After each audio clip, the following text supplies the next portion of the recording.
There's something that you do that I admire. And so I'm going to tell you what it is. You expose your vulnerability. And this is a gift you're giving your children, because I hang out with very, very rich people that do not expose their vulnerability. What happens is they write this story about themselves about a 45-degree angle up and to the right. Their lives have been perfect and they've made every decision right. And I look at their kids, Scott, and they're overshadowed by that and they never reach their fruition. And so you may be giving them creature comforts, but you're also providing space for them to fail.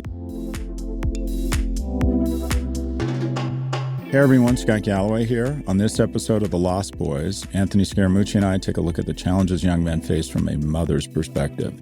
We're joined by a special guest to talk about what young men really need to thrive and how parents, especially moms, help guide them towards a better future. Let's bust right into it. Welcome to our podcast, Lost Boys, where my friend Scott Galloway and I dig into the challenges young men are facing today. We're both very concerned that young men are failing to thrive professionally, socially, and financially. And so we've been exploring this problem with some very smart people and trying to find suggestions of what we can all do about it. We've decided, and we're going to try and look at this through the lens of women and mothers who obviously have a vested interest in ensuring their sons and brothers or potential spouses have the resources and the support to succeed. And this is, we believe, a big part of the reason that we elected a convicted felon, that there's still a lot of women in America who will vote for a candidate who they perceive as best for their husband and their son. So today, we're going to talk to a woman who's had a successful career in business before she started raising two boys, someone who's benefited from kind of the tearing up of old scripts, as Richard Reeves describes it, and who is now helping figure out how to write a new script for men as she raises her own boys. And just to make things more relevant and odd at the same time, she's doing it while married to our friend Anthony Scaramucci. That's right. Today we're talking to Deidre Scaramucci, Anthony's wife. So in addition to learning about the challenges young men are facing from a mother's perspective, we can also learn about just how incredibly strange our gut feeling is about Anthony. She can validate or nullify that. Welcome, Deidre. Thank you. Thanks for having me. It's good to have you here. So we've talked a lot about how women today have more opportunities than the past. Richard Reeves tells us that the old script for women has been ripped up. You had a successful business career. When you were growing up, did you believe, how, from your perspective, how have things evolved with respect to the expectation and kind of the traditional roles of women in today's America? Right. Well, I was growing up in a very traditional household. My dad was a blue-collar worker and my mom was a secretary. So basically, they told me, you can do whatever you want to do, but this is kind of what you need to do. These are limited positions in the world for women. And they kind of steered me into the traditional ones. So I actually started off like as a secretary, a very traditional role, and I worked my way up. But in the beginning, no, I actually really didn't think there was much opportunity for me. But I think that's basically because of where I was starting from. And my household was very old school. So I was kind of following their lead. And I assumed I would kind of go into the same role my mother had, which was, like I said, a secretarial role. So things have very much changed, and I proved myself over the years. So I moved up in the world and on Wall Street, but I was very nervous in the beginning. It wasn't a comfortable situation for me. Yeah, by the way, my mother lived and died as secretary. Which is a very respectable role. I mean, it helped everybody, but it just wasn't like a challenging role or something that, stretched you out of your comfort zone. It was a very kind of comfortable role for me. Growing up in the 70s, my mother was a single mother, raised me on her own. And if you're a woman without a college education, my mom was pulled out of school at the age of 13. You could do one of three things. You could be a secretary, you could be a real estate agent, or you could be a travel agent. That was the universe of employment opportunities for women who weren't blessed with the opportunity to get some sort of educational certification. That was it. You could be a real estate agent or basically a secretary. You couldn't even be a teacher, right? Because teachers require a certain level of certification. You had to be self-taught in whatever role you were assuming, right? Yeah, but you also just couldn't, quite frankly, you might be handy. You couldn't be a plumber. No one was going to take a female plumber seriously. I mean, Right. I don't think people really give us enough credit, and then we'll move to the topic here around how far we've come, or quite frankly, how fucked up we were with respect to the expectation around what women could do or not do. Anyways, let's pivot to talking a little bit about raising boys. What do you see out there as you raise, we'll say, raising two men? What do you see as the biggest challenges as it relates to? I mean, obviously, there's a lot of challenges raising boys just in and among itself. But in terms of what society expects from them, some of the pressures that are placed on them, what are your thoughts, or what surprised you? What observations do you have about raising men in today's America? Well, as we all know, I think parenting is an experiment. So I've not yet cracked the code on all of it. But in terms of our household, like I said, our kids are very young. But I think we are also carrying over the kind of traditional home that we both grew up in here a bit. And I think that's the foundation for our parenting. So there's still a feminine energy, there's still a masculine energy. Because I believe the masculine energy right now is kind of something that people are poo pooing for whatever reason. Um, so I'm still trying to keep that like a constant thing in my boy's life. Like it's okay to be a man. Like you can have that masculine energy, but you also have to be a gentleman. So I'm trying to teach them to embrace their masculinity, but also be kind, have manners. Um, I think also people don't make their kids do things that make them uncomfortable anymore. Like today, our son had to do the Pledge of Allegiance. He's in fifth grade. He's 11. He was freaking out on the way to school. And I was like, Nick, I know you want to run away right now and sit in the parking lot with me, but I'm going to make you go in there and do it. And then after the 2 minutes of you saying that pledge, you'll feel so much better. You'll have faced the uncomfortable feeling and the nature. I told him I was doing this podcast, which I'm rusty at and Anthony excels at. And I said, I have to go do that. I'm afraid to do that with dad. But I'm going to do it. And I think that people don't push their kids to do these things anymore. They let them out of everything. And I feel like it affects their personality. It affects their lives because as we all know, when you're never uncomfortable, you never grow. And I feel like you have to push, especially boys, which probably sounds terrible. You have to make them do things they don't want to do so they can become comfortable and men and be confident. And I feel like there's a lot of that lacking. I feel like that's why like women my age love to watch Yellowstone or 1923 because I we're all missing the John Duttons or the Spencer Duttons. There's like this lack of this masculine energy where people are looking for that, and on my end I try to exude femininity to my kids so that they see what it is to be a mom, what it is to be a woman. And I can be strong and I can be fierce, but I also can be soft. So I'm trying to teach them the balance. And I think Anthony is a great role model. He's obviously born in the 60s, raised in the 70s, and he is very masculine, but he'll also change a diaper. He'll also burp a baby. Like that's also a shift. Like my dad was the best dad, but he never did any of that stuff. Like my brothers, Anthony, they've embraced like this softer side, which is okay too. Um, and it plays off nicely of the masculine energy, how he goes out to work and he brings home the bacon and I stay home, but he'll also help me with the kids. I feel like it's a balance, it's a fine balance. So I feel like we need more of that.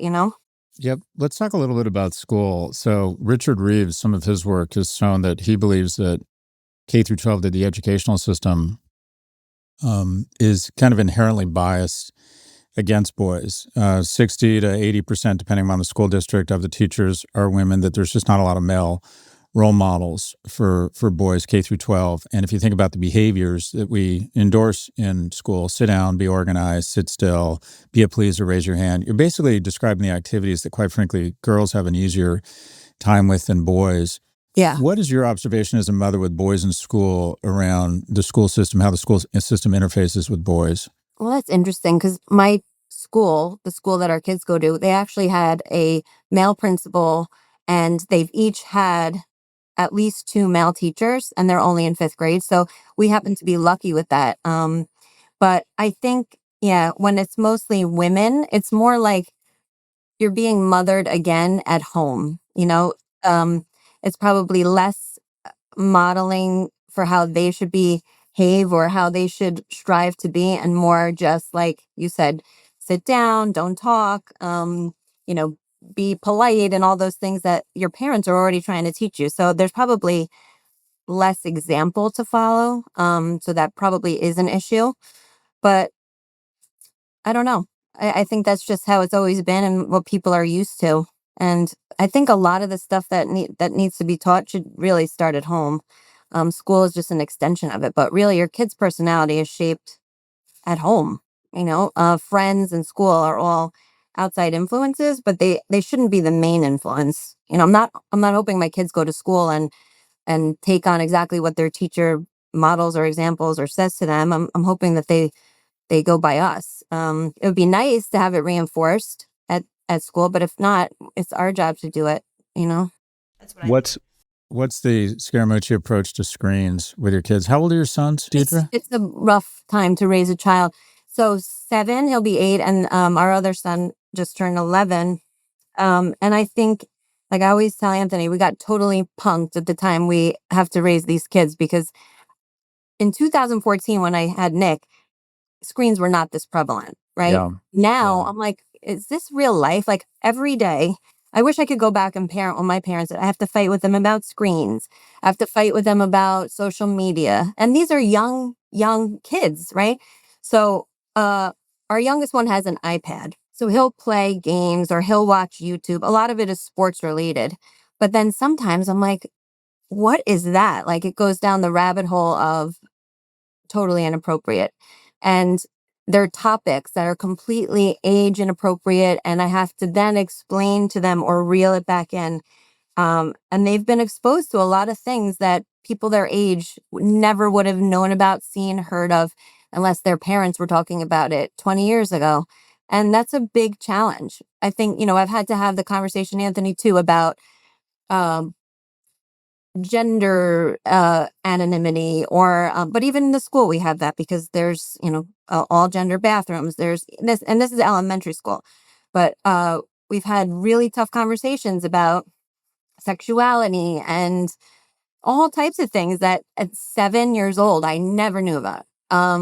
11, maybe a friend here or there that was from like a different kind of household would have mentioned and you'd be curious about, but it is at an all-time high. I think kids are growing But just to fast. press pause, Deidre, as it relates specifically to screens. Yep. Let me come out of the closet as someone who's written books on technology, is considered a thought leader in technology. We have not figured this out. My kid is addicted, or have at various times been addicted to devices. I have situations where my son will pretend to be in the bathroom so he can go in there with his phone and watch TikTok for an hour. And I have to bang on the door and tell him to start masturbating and get out of the bathroom to do what he's supposed to be doing. How old is your son? Well, mine are 14 and 17. And Okay. by the way, I actually think that your kids might end up with a healthier environment, because I do think legislation is coming down the pike.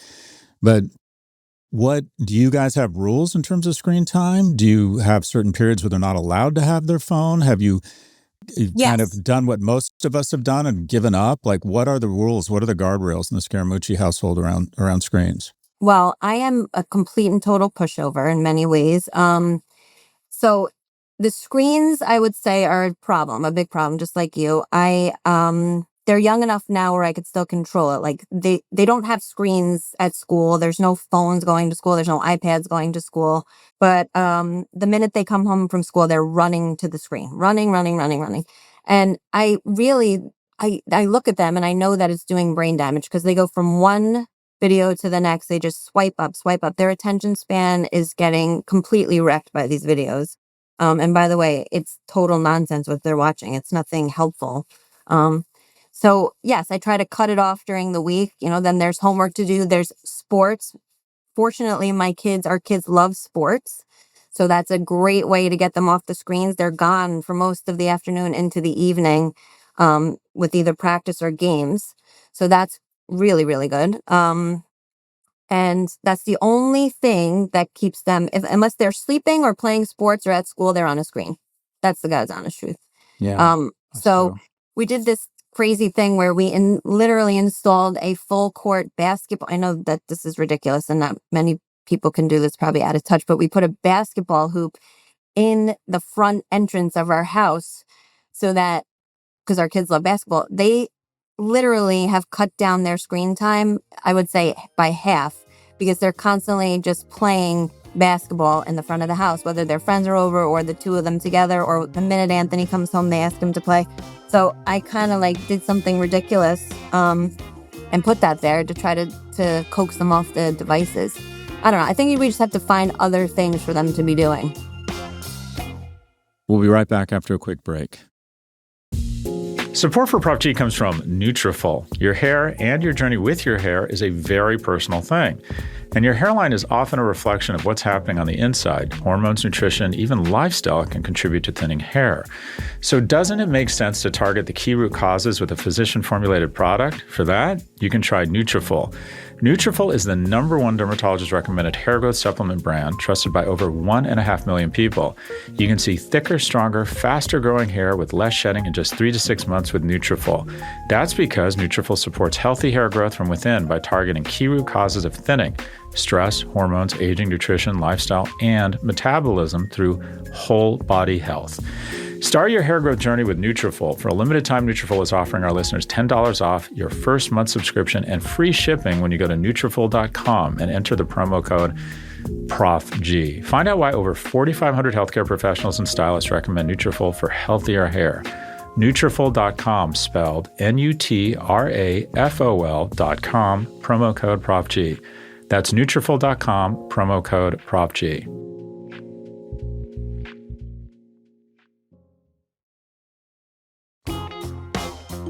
Anthony, I want to bring you in just for a second because, just in the spirit of candor, this is your second round. You've locked and loaded again, right? Yeah, I duped him into having a whole nother set of kids. Another brood. Poor thing. So my question for you, Anthony, is how has your approach to raising kids changed as someone who's a little bit older, probably a little bit more financially secure, hopefully a little bit wiser? How are you editing, altering, changing your approach to parenting in round two?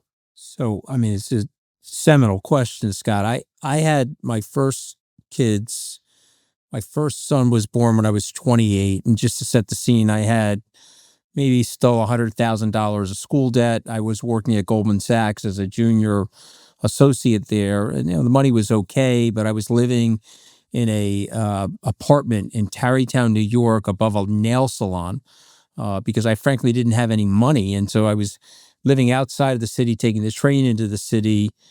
And so the level of financial anxiety I had raising my first set of kids on a scale of 1 to 10 was probably a 15. And so me too. I was a workaholic. I was obsessed with work in an effort to pay bills. And, I did my best and I did, but I would say I was probably, being brutally honest, I would say more focused and obsessed on work. Okay, stay calm. Here's the get. Also, I was an overreactor. One of the things my dad, and I don't mean to say anything untoward towards my dad because I have enormous amount of respect for him. He's now passed, but he was very overreactive as a parent. So he would beat the daylights out of us, Scott, if I left the light on. I don't know if you had this in your family, but my dad was like, we have no money, so make sure every light is shut in the house, right, unless you're actually in that room. And there was corporal punishment for that stuff. So I never hit anybody, but I used to get bombastic and overreactive and overly emotional. And I think my daughter said, okay, here he goes. He's going Zulu again. That was their, I don't know, that's probably not even allowed to say that. It's like a derogatory. But I mean, I was like in a war mode. And I think I'm a calmer parent now. I think I'm wiser. I think I'm a better listener. I'm not perfect, sure. I'm distracted as well. I'm tired. Sometimes I come home from work exhausted. But I think what I want to ask both of you is 1964 is a big year for Scott and I. That's when we were born. Mm-hmm. And so we both got raised in the 70s and the 80s. You got raised, frankly, Deirdre, in the 80s and the 90s. Right. What's different today? Like for me, the seminal difference is that we're apologists now to our kids.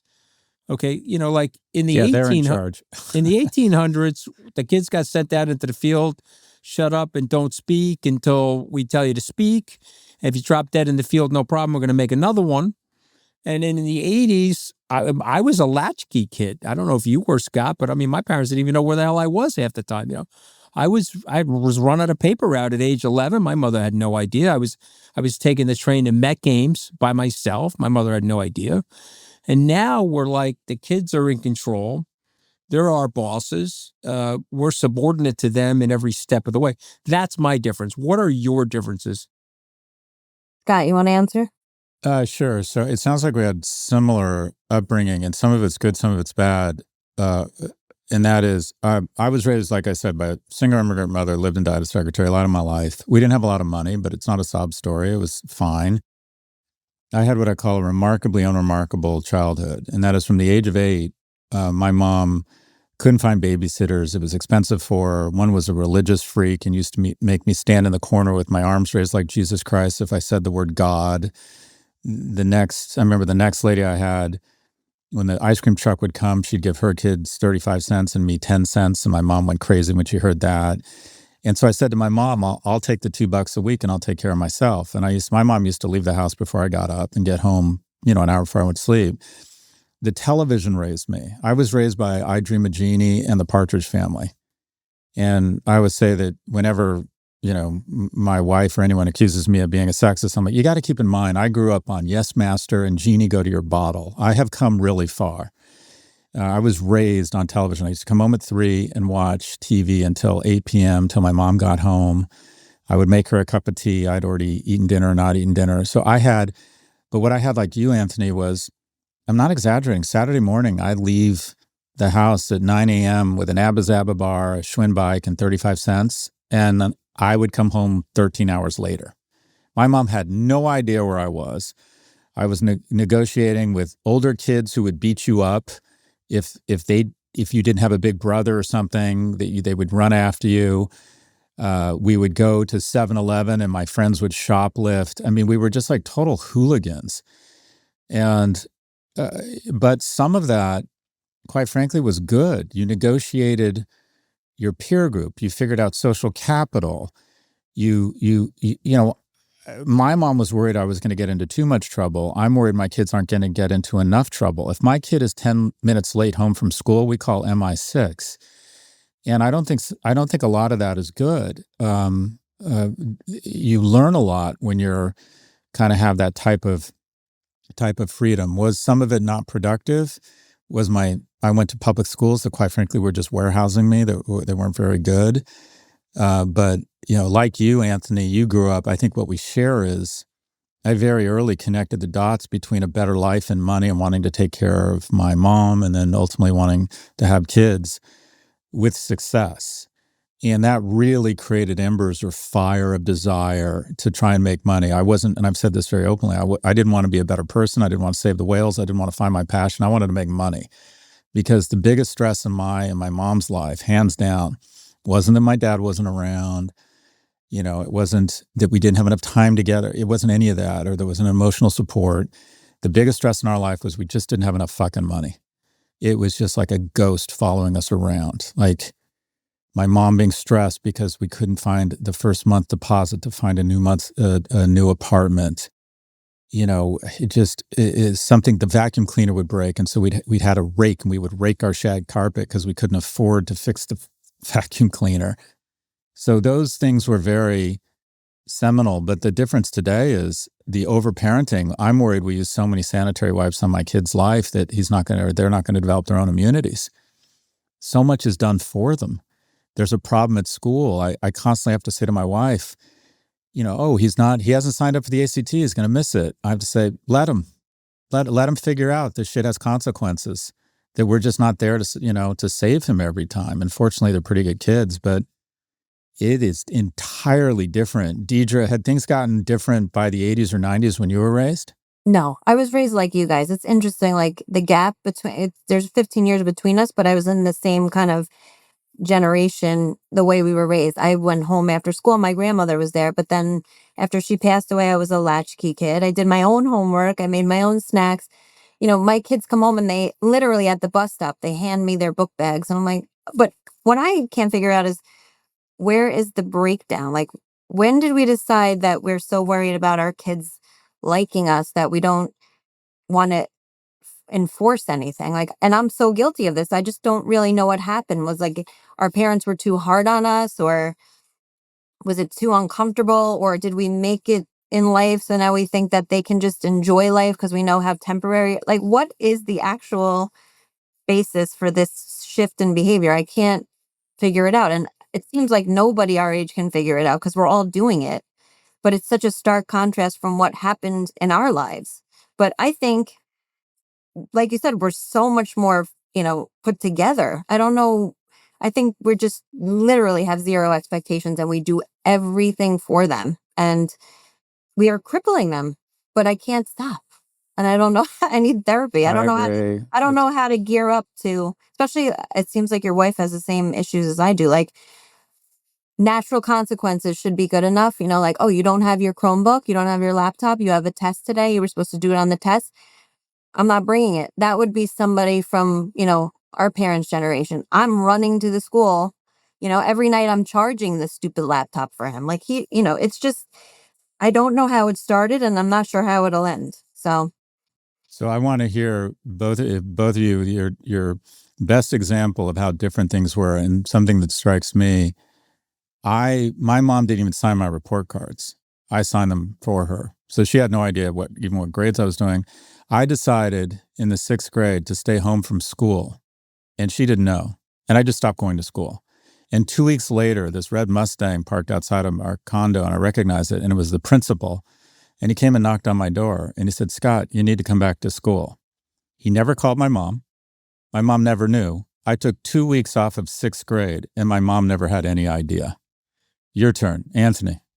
I was at the Landmark Diner, the station diner, at 2:00 in the morning, eating pancakes with my cousins, and then I would slip in through the sliding glass door in the back How of old the were you? house. I was probably 11, probably 12. And no one knew. And I used to do that. I don't know. I was in the 5th grade. I was doing that. Nobody knew. I probably shouldn't tell people this, but I mean, there was a place called the Salem Inn, and it was a strip joint. Believe it or not, we had our local strip joint in town. And my uncle was a motorcycle owner of a motorcycle shop. At the age of 14, we were up there watching topless dancers. Okay, so that's 1978, and a smoke-filled strip joint. It's now an auto parts store in Port Washington Boulevard. So, I mean, You win.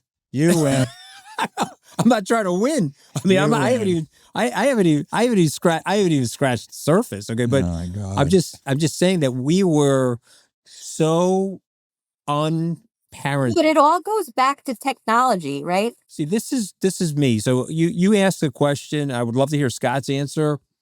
I was so unparented, and if I'm being brutally honest, as a child, I was scared a lot of the time, and I was like, "What the hell?" And I was driving around delivering newspapers, and I was scared some of the time. So when I became a parent, I was like, "Okay, I don't want my kids to feel scared. I'm going to put this safety umbrella around them." Because that scary feeling created a lot of cortisol in my body and probably a quasi-eating disorder and all kinds of other shit that happened to me. So I'm gonna try to not do that to my kids, but then I swung the pendulum too far, and it has a more perverse effect. We've all done it. Deirdre, what you said really resonated, that we know the Princess and the Pea syndrome we're creating for our kids, where they get to college. And I see this at NYU, their freshman year, they get their heart broken, they get their first D, and they literally freak out because we have cleared out all the obstacles for them. We've figured out the tutors, we've figured out, the ADHD medication if your kid's struggling. We've figured out the right school such that they can at least get a B average. Right.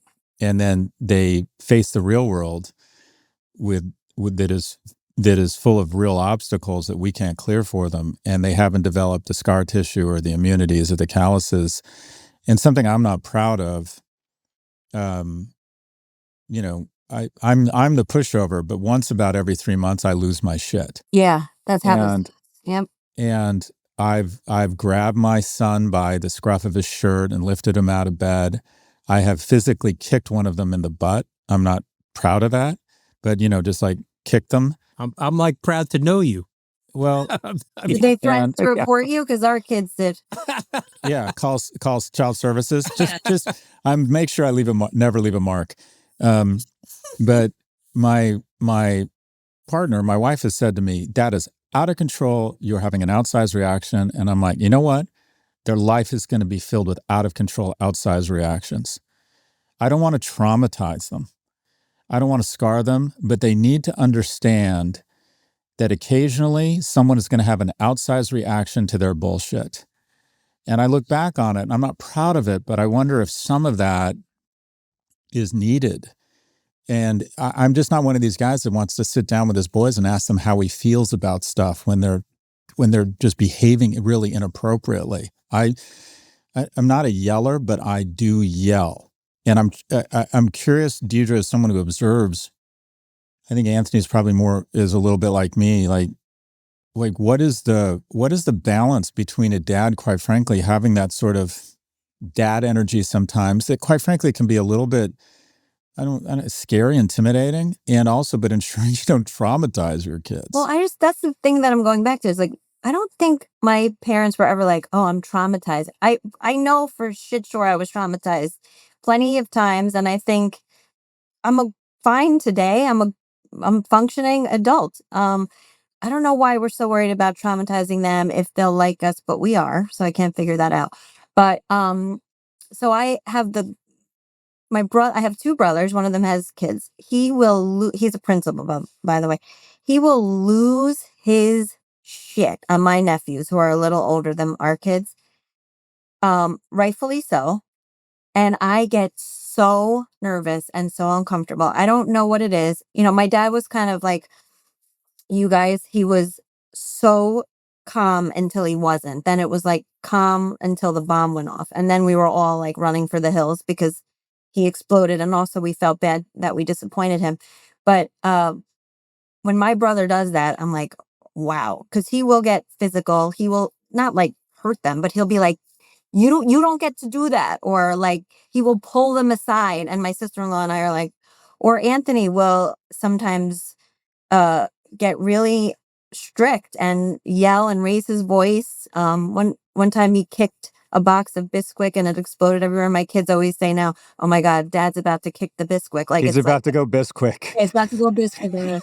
So we use that to like say like, but I knew this was a bad idea, pairing the two of you together. But go ahead, keep going, honey. The bottom line is, it makes me so uncomfortable. I hate conflict. I hate yelling. I hate all that. So maybe my parents did traumatize me, and now my reaction is to shy away from it all.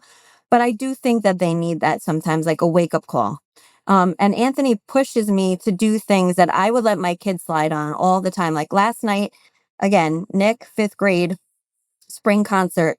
He's coming to me with a thermometer. He's showing me that it says 99. I'm working, I'm on a call. He's showing me 99 on the thermometer. Okay, cool. He's showing me he has a bloody nose. Cool. Like he tried every which way to Sunday to get out of that concert. And I let him out of the Christmas one. So I was like, you have to go. You cannot miss both of these concerts. And I had Anthony's voice in my mind, like, sometimes they have to do things they have to do. So we made him go. And not only did he go, but he actually sang, because a few concerts ago, he just stood there with an absolute face and attitude, and we went ballistic on him after. So, like, these are the kinds of things that they need to do. Like, you need to sing in the chorus. You need to say the stupid pledge. And I feel like sometimes I would totally let them slide. And Anthony's like, no, they have to do it, Deirdre. They have to do it. Like, you're making them into weenies. You got to have them do it. So if not for him, I think that's where the whole masculine, feminine energy comes in. I feel like I'd be raising probably less than stellar people, because I need Anthony's balance to help me. And I think that's a challenge, because a lot of people are a single parent household and like they have to be both. and that's really hard. So I appreciate that about him. And your wife probably will in the long run when your kids are doing the right thing and have some sort of like, meat and substance to them, and they can make their way in life. She'll probably look back and say that she appreciated the balance. So you should probably. Yeah, I hope so. A question for both of you. Something that was hugely important for me growing up is in terms of male mentorship and having male energy in my life was I played sports my whole life, and it gave me something to do. It gave me a certain amount. I wasn't a great athlete, but I was an athlete. It gave me confidence, kept me out of trouble, introduced me to some coaches. At one point, I peaked athletically at like 14, but the coach used to come pick me up at my house and take me to the grounds and practice with me because he saw potential in me, and it gave me a sense of worth. Competition, playing with a team. What role does sports play in your children's lives? Huge, huge. Like I said, that's the only thing that gets us out of the house and off the screens, and they love it. And it's not a forced thing because I see a lot of that going on in our neighborhood or in our lives. They voluntarily want to go, and it motivates them, and I think it gives them purpose. Exercise, which they need after all those hours on a screen. You need to like physically move your body and clear your head from all of that nonsense. Um, so it's a daily thing. Like if you see our schedule, it's probably overscheduled with sports, but I'll take it because if they want to go to 5 basketball games and play in 3 football games, I'm going because that means we're outside, we're moving, and we're not on a screen. So it plays a huge role. And I hope it always does. I always wonder what we would be doing if they didn't like sports. So it plays a big role. I know that Anthony's older kids had different interests, more musical and more creative and artsy, but they were still involved in things. Also, screens really weren't a thing then. So No, there were no screens. I mean, there was for my older kids, uh, fat screen computers, right, and there were some video games that they played, but they weren't as sophisticated as like the Fortnite 4K videos, so they Yeah. weren't as heavily addicted, And I would just say that sports has been massive. I would tell people, get your kids in sports. I mean, I don't love, and Deirdre can tell you this, I don't love the oversaturation where there's some kids in our town, Scott, they're 7 a.m. playing sports on a Saturday, and they're playing sports at 11 p.m. on a Sunday, and they go to school Monday exhausted. I'm not for that. I want the kids to play sports, but not to be overdone to the point where we do a lot of extremists, I think, particularly in our town with sports. Scott, do your kids play? So your kids like sports? Oh yeah, they have. I would say they have just the right amount of athletic ability, and that is they're good enough to play on their sports teams, but not good enough to have any delusions of grandeur. And they play well enough to play on the team, but they're never gonna. At one point, I recruit UCLA, and the kids who were just amazing athletes, I almost think it's a bit of a curse because I have a lot of friends who spent the majority of their 20s training for the Olympics and got a bronze medal in Seoul, and then were calling me at 29 looking for a job. Anyway, I want to ask the two of you parenting questions I get, and I can never answer, or I haven't figured out the answer to. The first is, Anthony, I know you. I know you. I don't know you well, but I know you enough to make an assumption here, and that is, we're both economically successful. We both recognize that being born in the 60s, a white heterosexual male gave us kind of unearned wind at our back. Not that we're not talented, but we were able to really capitalize on that talent to an extent that other people with the same levels of talent didn't get the same opportunity as us. So let me just put that out for there. No question. But now having some of that economic success, it is really difficult. The reason I'm here with you right now, and I get to lead the life I lead, was, and I always say this, if I had what my kids have, I wouldn't have what I have. If I had the resources my kids have, the only thing I know I would have is a Range Rover and a cocaine habit. I was not born with natural grit. And I worry that my kids, I face this age-old question of how do I instill those same fires that were ignited in me because of a lack of economic security.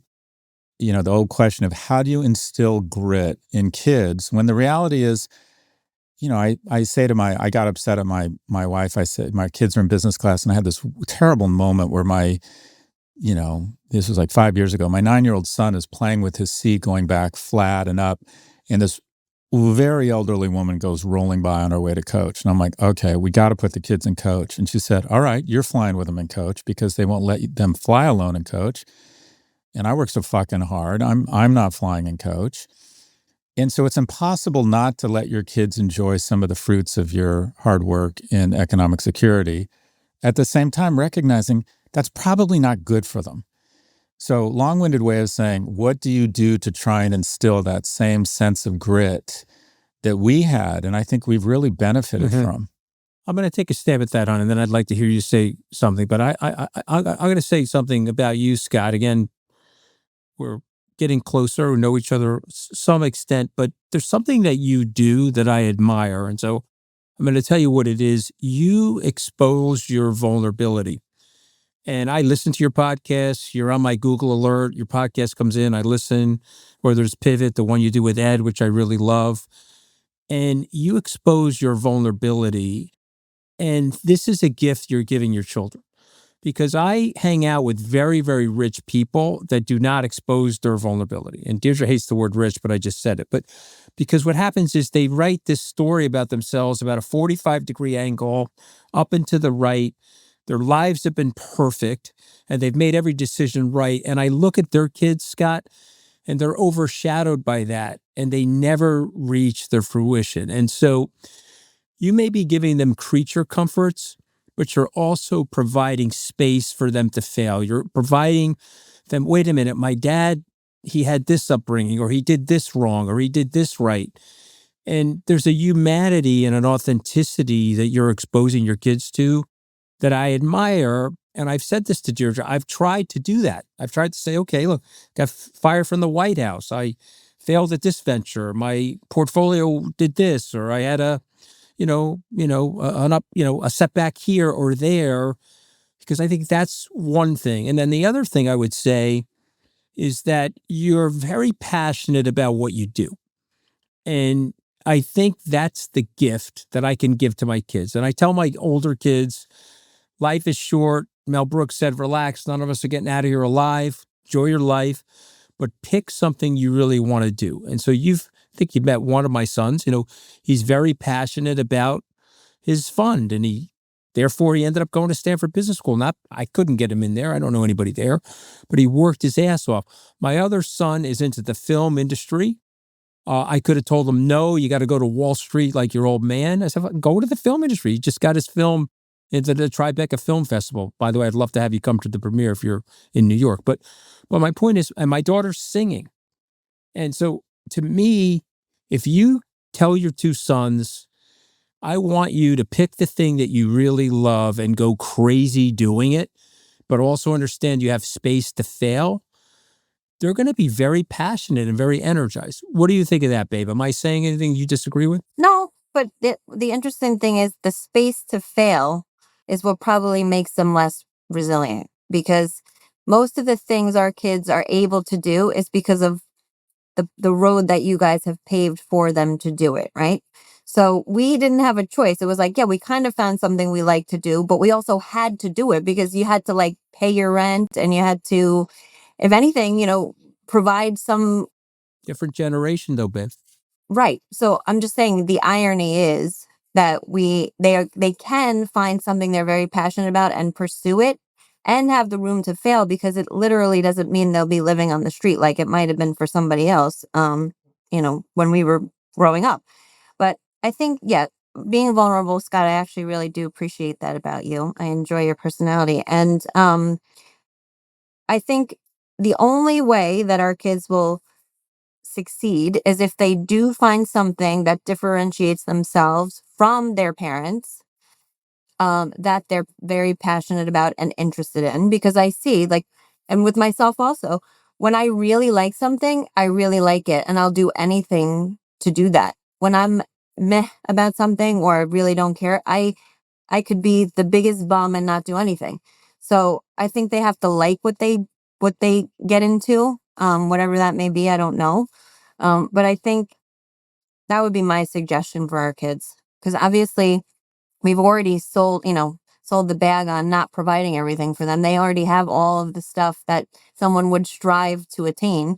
So I don't think it's about any monetary gain. I think it's about fulfilling themselves and feeling good about what they do, and making their own way in life. So, which I know is a challenge when you have a parent who's, whatever you want to call it, a trailblazer. Um, so I don't know. I haven't figured that part out. The second question I get behind closed doors, and we haven't figured it out, is okay, when is money when they're older? When do you plan? I mean, most of my friends have the following, say the following when the kids are young. Okay, I'm going to pay for their college, but once they're through college, they're on their own, because one of the most rewarding things about money is making it, and they need to have that reward and that opportunity and also that pressure. And then this is what has happened with almost every one of my friends that has resources. Kid's a good kid, graduates from college. Their dream is to be on Broadway, but they can't live in New York. There's no way. So you help them out. You Right. help them out. We want them to pursue their passion. Things have gotten so expensive. I don't want to deny them of their dream. And then it's 3-5 years in, and they're still not self-sustaining in New York. So they give them a little bit of money. And then they meet someone and fall in love. And you think, well, I want them to live near us, and they can't afford a house near us. No young person can live near us. And I selfishly want my kids and my grandkids near them, so I give them enough money for the house. And then they can't afford that lifestyle. Maybe, and they're good people. These aren't bad people. They're jobs, making good money, trying hard, but can't live the life we lead. And I have friends who, in a creeping, slow, benign way, have kids in their 40s and 50s who they are still supporting substantially. So, one, what is your thoughts about financially supporting your children when they're adults? And then the big one, when you guys pass, will you give it all to your kids, or will you give some of it, most of it away? What is your approach to as you think about your estate and your approach to financially supporting your adult children? Well, Anthony thinks he's going to live to 150, so he hasn't thought about any of I don't that. think But that's not true. I got the whole thing. I got everything. Scott, don't listen to this. I have a file, when I'm dead file.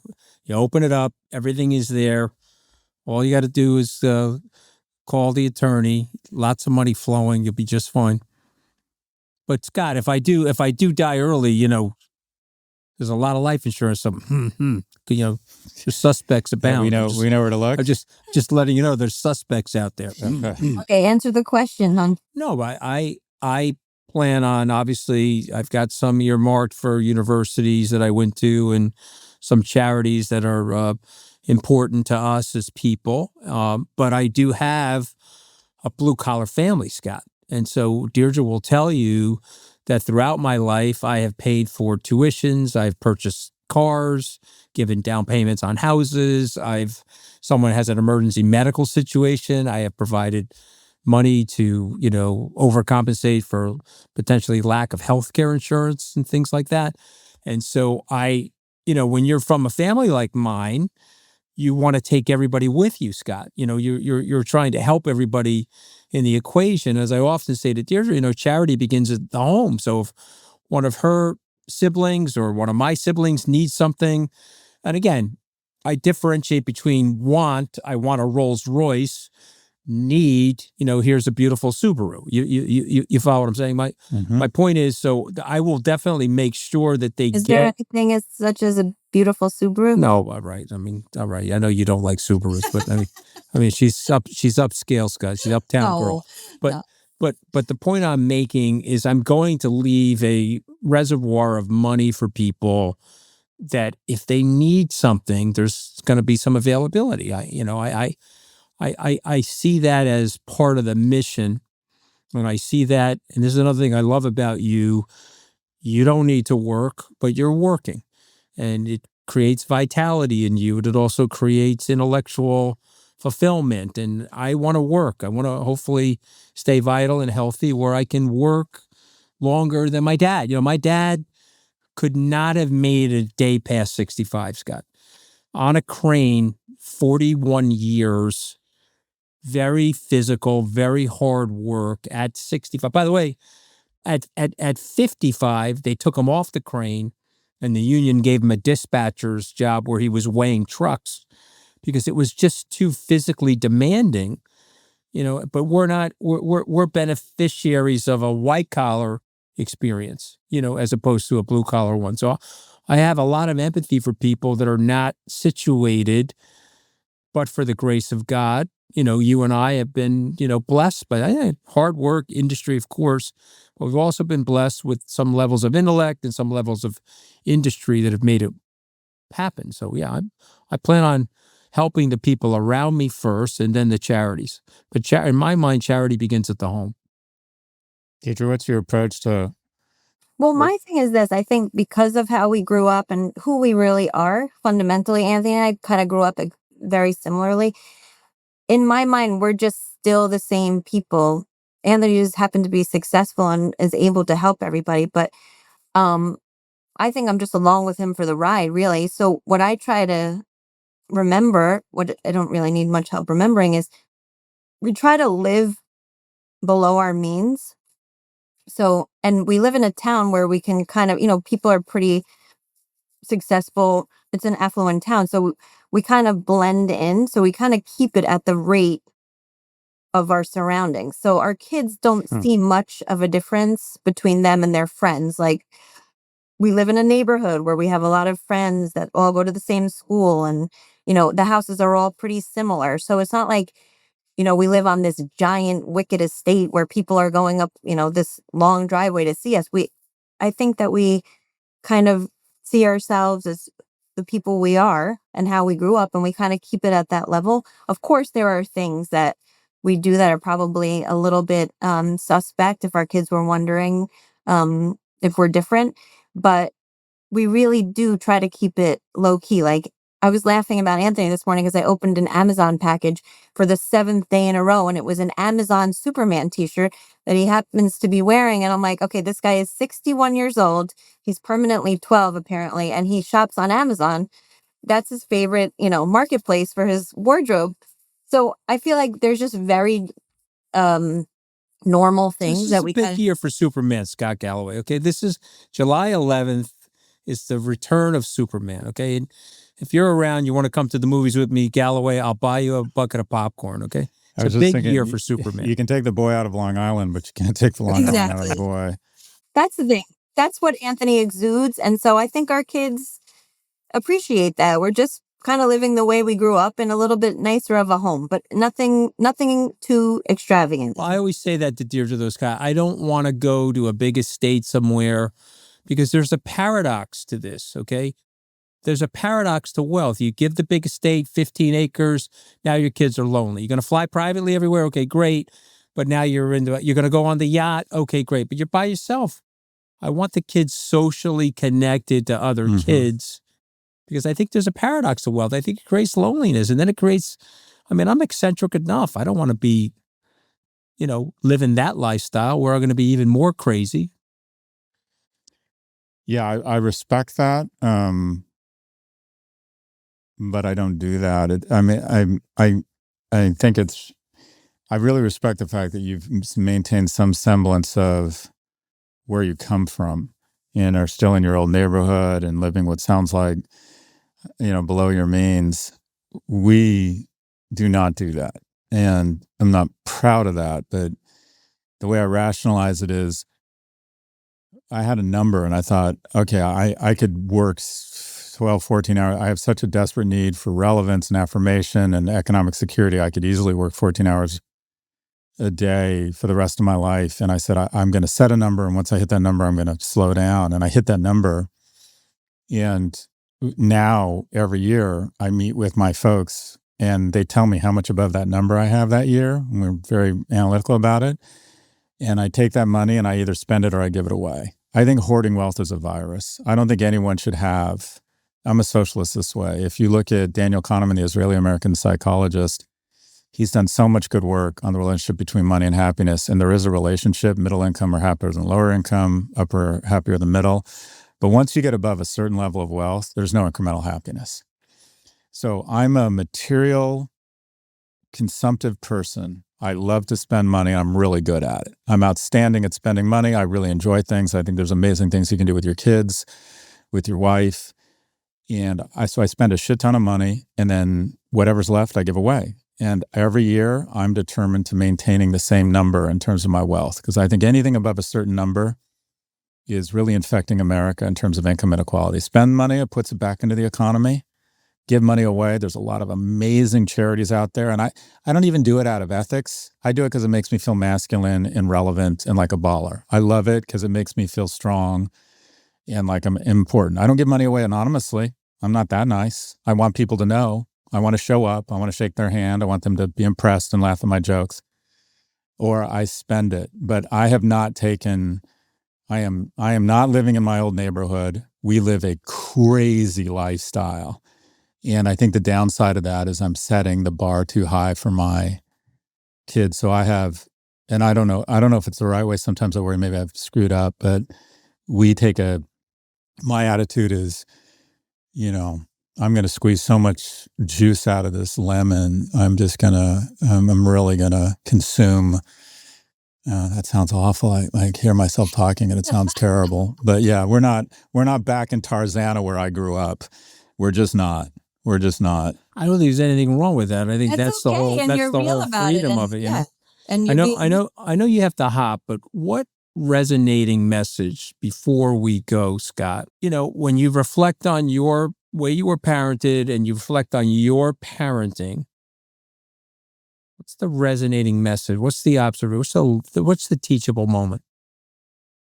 It's a generous question, and it's an obvious question. I don't know if the first thing that popped into my mind, Anthony, is that I'm trying to be, I think some of my shortcomings as a man, some of my sexism, some of my real failures with relationships, including failing my first wife, come from just a lack of character. I can't blame on anyone else, but some of it is my dad did not treat my mother very well. And so as I think about trying to raise good men, a lot of that is real motivation to just be really good to their mother. And I try to go out of my way to, just be very supportive of her, be very loving, be very affectionate, talk her up to them, give her her own stages where she can get applause, because dad gets so many applause on different stages. Because I think if you want your sons to have healthy relationships, one of the fastest blue line paths to making sure that they can achieve what I think is the most rewarding thing, and that is to partner with someone and have kids, that the upward spiral is to develop a practice of just being really kind and generous. And I'm doing a lot of virtue signaling now, but I do try and practice it. Just be really good to their mom, because my dad wasn't good to my mom. And I think that set a bad example for me that haunted me through my younger years as a man. My approach to relationships with women, I just wasn't as generous or as kind as I should have been. And so I've learned later in life that if you want to raise good men, one of the real hacks, even if you end up getting divorced, is just to be really good to their mom. I think it's very well said. I think we can end it there. This episode of Lost Boys with Deidre Scaramucci, right?